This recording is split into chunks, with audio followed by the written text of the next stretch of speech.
The greatest assembly of them all. Once a year, stranger danger. Yeah, the hottest ticket in town. The Bruno Mars of assemblies. You are gathered together as a school, and you are told never to talk to an adult that you don't know. And you are told this by an adult that you don't know. We had the same stranger danger speaker every year when I was a kid. His name was Detective J.J. Bittenbinder. Go ahead and laugh. His name is ridiculous. That was his name. It was J.J. Bittenbinder. He was from the Chicago Police Department. He was a child homicide expert. And, oh, geez. Very sorry, Radio City. Did that make you uncomfortable? Well, guess what? You're adults, and he's not even here. So try being 7 years old, and you're sitting 5 feet away from him. He's still got blood on his shoes. And he's looking at you in the eye to tell you for the first time in your very young life that some adults find you incredibly attractive. And they may just have to kill you over it. Okay, c'est la vie. Go be kids. Go have fun. Bittenbinder came every year. By the way, Detective J.J. Bittenbinder wore 3-piece suits. He also wore a pocket watch. 2 years in a row, he wore a cowboy hat. He also had a huge handlebar mustache. None of that matters, but it's important to me that you know that. He did not look like his job description.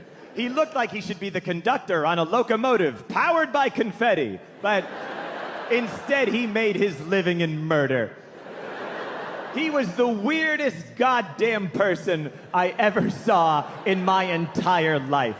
He was a man most acquainted with misery. He could look at a child and guess the price of their coffin. That line never gets a laugh, but once you write it, it stays in the act forever. So Bittenbinder came every year with a program to teach us about the violent world waiting for us outside the school gym. And that program was called Street Smarts. Time for Street Smarts with Detective J.J. Bittenbinder. Shut up, you're all gonna die. Street Smarts. That was the general tone.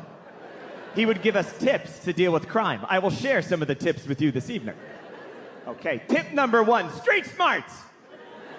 Let's say a guy pulls a knife on you to mug you, because you remember the scourge of muggings when you were in 2nd and 3rd grade. You know how a mugger thinks, man, I need cash for drugs right now. Hey, maybe that 8-year-old with the goddamn Aladdin wallet that only has blank photo laminate pages in it will be able to help. Let's say a guy pulls a knife on you to mug you. What do? You go fumbling for your wallet, and you go fumbling for your wallet. Well, in that split second, that's when he's gonna stab you. So here's what you do. You kids get yourselves a money clip, okay? You can get these at any haberdashery. You put a $50 bill in the money clip. Then, when a guy flashes a blade, you go, you want my money? Go get it. Then you run the other direction. And our teachers were like, write that down. They're like, buy a money clip? Engraved, question mark? You go home to your parents, hey, Dad, can I have a silver money clip with a $50 bill in it, please? Don't worry, I'm only gonna chuck it into the gutter and run away at the first sign of trouble. The man with the mustache told me to do it. Tip number 2, Street Smarts. Let's say a kidnapper throws you in the back of a trunk. This was at 9 in the morning. Let's say a kidnapper throws you in the back of a trunk. Don't panic. Once you get your bearings, find the carpet that covers the tail light.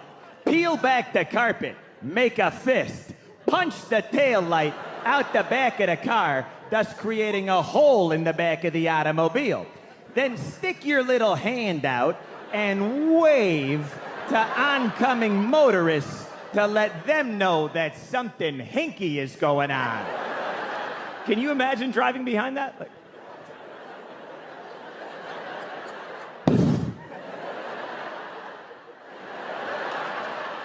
I think they're turning left. Tip number 3, street smarts. You kids have no upper body strength. And we were like, we know, but hey. If some guy tries to grab you, you can't fight him with fists. So here's what you do. You kids fall down on your back and you kick upward at him. That'll throw him off his rhythm. That was a big thing with Bittenbinder, was throwing pedophiles off their rhythm. He's not gonna know how to fight back with 2 little sneakers coming at him. If the Lindbergh baby had steel-toe boots, he'd still be alive today. Street smarts. Yeah, he was not a spoonful of sugar helps the medicine go down kind of guy.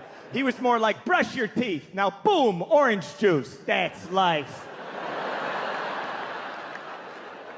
Bittenbinder, he didn't want us to not get kidnapped. He wanted us to almost get kidnapped. And then fight the guy off using weird psych-out backroom Chicago violence. Like, here's what he wanted to see on the news. Like, we're here with 7-year-old John Mulaney, who fended off a kidnapper earlier today. How did you do it, John? Well, thank you for asking. I used the Bittenbinder method. When I saw the perp approaching, I chewed up a tab of Alka-Seltzer I carry with me at all times. This created a foaming at the mouth appearance that made it look like I had rabies. Now I've thrown him off his rhythm.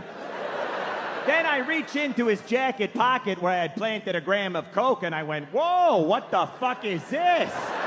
And he goes, that's not mine. And I never seen that before. I go, boo-hoo, it's in your jacket. And you're doing 2 to 10 and your kids are going into social services.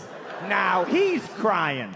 Then I grab a telephone book and I beat him on the torso with it. Because as any Chicago cop will tell you, a phone book doesn't leave bruises. Well, that was 7-year-old John Mulaney, currently being sued for police brutality. Bittenbinder told me things that haunt me to this day. He came one year for assembly. He goes, okay, when you get kidnapped, not if, when. Okay, so when you get kidnapped, the place where the guy grabs you, in the biz, we call that the primary location, okay? Your odds of coming back to the primary location, about 60%. But if you are taken to a secondary location, your odds of coming back alive are slim to none. I am 35 years old, and I am still terrified of secondary locations. If I'm at a place, I never want to go to another place. I'll be at a wedding reception and someone will be like, hey, you coming to the hotel bar after? We're all gonna get drinks and keep the party going. I'm like, nah, sister. You're not getting me to no secondary location. You want it? Go get it.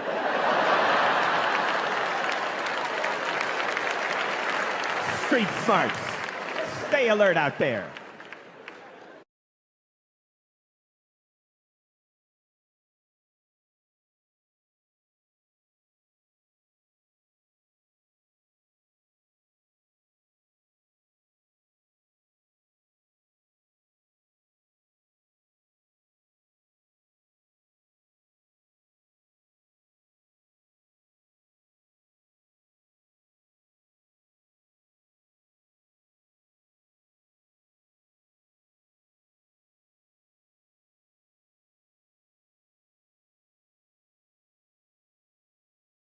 Stand back, finger on the detonator. My prime live cheeks, ripped like a gladiator. Can't clap these, there is no imitator.